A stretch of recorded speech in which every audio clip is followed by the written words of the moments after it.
Hey, what's up guys? I'm going to give you the close-up now on the Ed Browns. This is my Les Baer Premier 2. I was thinking of getting rid of it, but I don't know, I think I might just keep it. It's still a nice gun, even though I might not shoot it as much. I don't know, I still really like it. I really don't want to part with it. I'm still going to get rid of my Colt AR-15 and some other guns, but I might just keep the Les Baer Premier 2. I have another Les Baer coming. I ordered back in July. I'm definitely going to keep both of them. So it would be nice to have two Les Baers and two Ed Browns, in my opinion. So I might keep the Premier 2. I think I will. But let me show you the Ed Browns up close. This is the Special Forces full-size 1911. This was a $2,300, maybe it was like $2,400. I can't remember the exact price tag.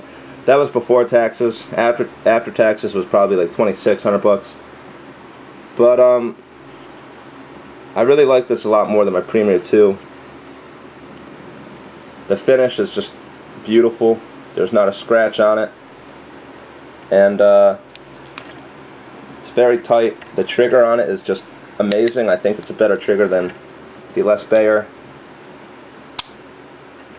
But this is the weird thing, you know, the Les Baer's trigger is really nice. This one's really nice, but this one kind of feels off. I don't know why. It doesn't sound as crisp as this one. This one has a nice, like, a ping to it when you pull the trigger. But this one just, I don't know, it just feels different. It doesn't feel as nice as this one, or even my Les Baer. So I don't know if that's a huge problem, if I should send it into Ed Brown. Maybe the trigger on it is just different or something. I'm not exactly sure. Maybe they're the exact same and I'm just crazy. I have no idea. But when I go out and shoot it, I'll see how it shoots. This was the most expensive 1911 out of all of them. This was $2,700 before taxes. And this was, like I said, 23, 24. This one was only $1,700, and that's a great deal for this gun. $1,700. I know that's still a lot of money, but I mean, this is a really nice gun. And I'll give you some more close-ups on each 1911.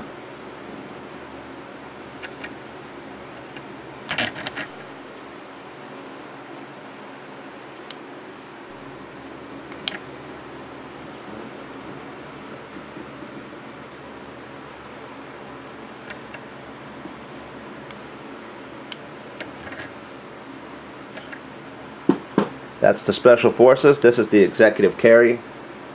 Has the Ed Brown bobtail. It's very similar to Pete from the Armory Channel's Special Forces. He just has the stainless steel carry size of that gun. This is their executive model, and it's similar to Tom's from Weapons Education, his Cobra Carry. This is the Executive Carry. The Cobra Carry has a different design for the front strap and for the rear serrations and for the mainspring. Same with the Special Forces. Special Forces, it has this like chain link look to it, and the Executive, I guess, just has your standard checkering. But I mean, this gun has a little tiny cosmetic flaw. As you can see, there's like a bubble in the finish down here, and to some people that might be outrageous because it's a $2,700 gun and I should send it back. And maybe I will send it back because, like I said, I'm not sure if the trigger is supposed to feel like this. It feels nice and everything, but I mean, this one just feels a lot nicer than that one. And this is a $2,300 gun. This is $2,700, so I don't know what exactly is going on. So I might send this one back just to get looked at. I know Ed Brown's customer service is probably pretty good. I know Les Baer has the best customer service. Every time you call Les Baer, you're never on hold. It instantly gets picked up by a real person. The one time when I called Les Baer to ask about getting custom work done to this gun, Les Baer himself was like in the office. So as I was asking the lady what I wanted done to it, she was asking across the table to Les Baer himself if everything I wanted done to it was possible. So that was really awesome. And if you ever have a problem with Les Baer whatsoever, they are so nice. They will completely fix the problem for you. And you know, that's a big thing for me, is, you know, with all these custom 1911s, their customer service is just as high quality as the gun themselves. Now, I have companies like Colt and FN that are big companies that make, you know, pretty nice weapons, but their customer service sucks. I've been trying to find an extra FN SCAR 17 mag for my SCAR 17, and they're impossible to find. And when I call FN, they give you a whole bunch of shit, and they kind of get, you know, aggravated as soon as you ask about the magazines. It's like a touchy subject that they all hate to talk about.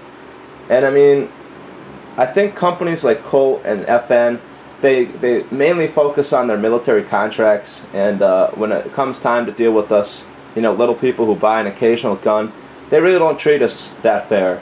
And that's why I like these custom manufacturers, because they understand you spend a bunch of money on their product, and they don't really have the huge military contracts, so they're depending on us. And if we ever find any problems, all we got to do is send them back in, and they'll fix everything, no problems. Now Glock, they have great customer service. Now, anytime you deal with the customer service rep, it could just be a bad employee. So if you feel that the employee is being rude, you either ask to speak to somebody else or call back. And if the next employee is continuing to be rude, then maybe it's because their customer service just sucks. Like FN, I think, has terrible customer service. It's absolutely terrible. Colt has pretty bad customer service. I found a pretty bad flaw with the Delta Elite. I think I have the video footage of it. I might upload it.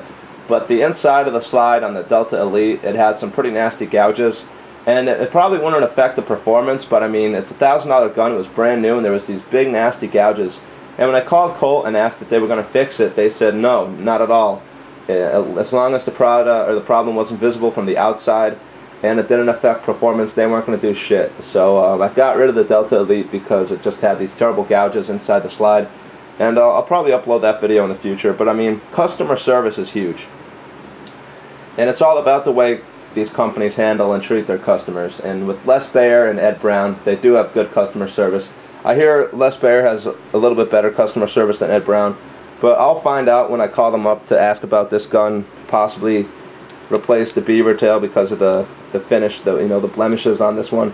And I'll maybe send the gun back in to make sure the trigger is right, because it just feels a little off.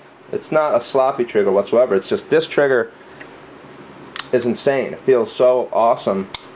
I don't know if you could hear that ping that I'm talking about. It has like a nice ping, and this one doesn't have that ping. But it might not really be anything. It could be something. So either way, I'm gonna call up Ed Brown and see how they treat me. You know, they should treat me pretty fucking good since I have two of their guns. They're both really expensive, and I'm gonna try to get them to replace the beaver tail actually. Because it shouldn't have come with the little blemish, but it's not the end of the world. And like I said, you know, what really matters is how the company handles their customer. So even if you spend a lot of money on a gun and there's a little problem, as long as the company fixes it and makes you feel like how they treated you was great, and that you don't feel like you were being treated with an attitude, you know, that really means a lot to me, because I hate when you buy a product from a company and you spend a lot of money on it and something happens and the company says, well, we don't care, you already bought the product, so, you know, fuck you, come again. The same thing happened to me with the Alienware computer. I get a lot of negative comments on the Alienware computer, and you know, a lot of people say it's a pretty bad video because it's a $7,000 computer being destroyed. But I mean, the computer, I didn't break it. I mean, the computer was designed like a piece of shit and it stopped working. And I called up Alienware and they basically told me to go fuck myself. I would never have destroyed something of that value if it could have been fixed. I've been trying to get that thing fixed for like 5 years, to the point where the computer it's really obsolete now. So I mean, I had no other choice. I mean, people don't complain when they see somebody shooting an $800 computer or something. But I mean, the computer, the company fucked me, and I feel that uploading the video of me destroying that computer, it makes me feel satisfied. It's like my way of getting revenge, because Alienware really fucked me. They fucked me hard, and I really hate them for that. So I feel that I did a good job by uploading that video, because, you know, it lets some other people know out there that they should be careful if they're considering buying an Alienware. So, you know, customer service is huge no matter what you buy, whether you're buying a gun, a computer, or a guitar. It all matters how the company treats their customer, and that if the company doesn't respect the customer, then they're not worth, you know, your business.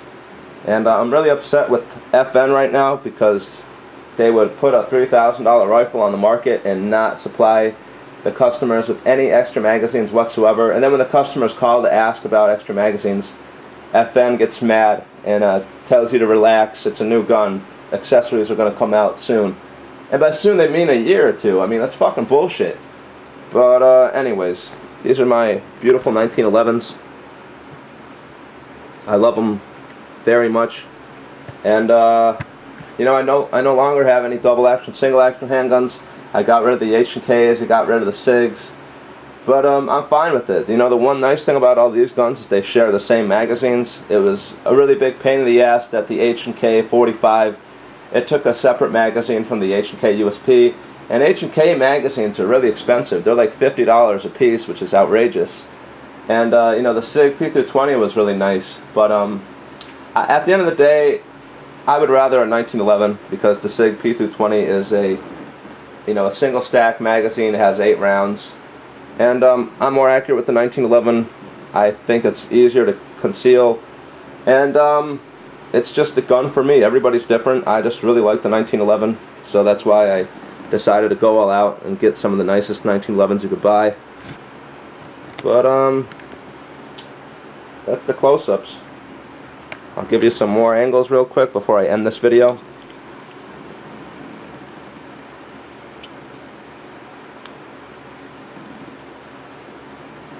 That's the executive carry. This is the Special Forces. And here is my Les Baer Premier 2. I was thinking of getting rid of this one. I'm actually just going to keep it. And it'll make for good, you know, comparison videos. This is a full-size 1911. It goes good to compare, I guess, with the Ed Brown. And then when I get the second Les Baer that I ordered in July, it's the same size as this one, only it doesn't have a bobtail. So it'll be a pretty cool comparison video whenever I get that stainless steel Stinger. I'll be able to really compare Les Baer to Ed Brown. I'll take them to the range, put a whole bunch of different types of ammunition through them. I'll compare accuracy, reliability, and I'll just let you know which is the most reliable out of the two. Obviously, Ed Brown, they have the better looking gun. Obviously, I think these Ed Browns are just beautiful, and the Les Baer is still beautiful, but it's more about efficiency, you know. That's why they don't have any other design for the serrations or the front strap other than just the regular serrations and checkering. Ed Brown, you could get, you know, the reptile type skin look, or you could get the chain link style or the regular checkering. But anyways, that's that. I'll either go out and try to shoot these guns tomorrow or either today, I'm not sure. But those are all the new guns I bought. And the Scar 17, I'm not sure when I'm going to be making another video on that.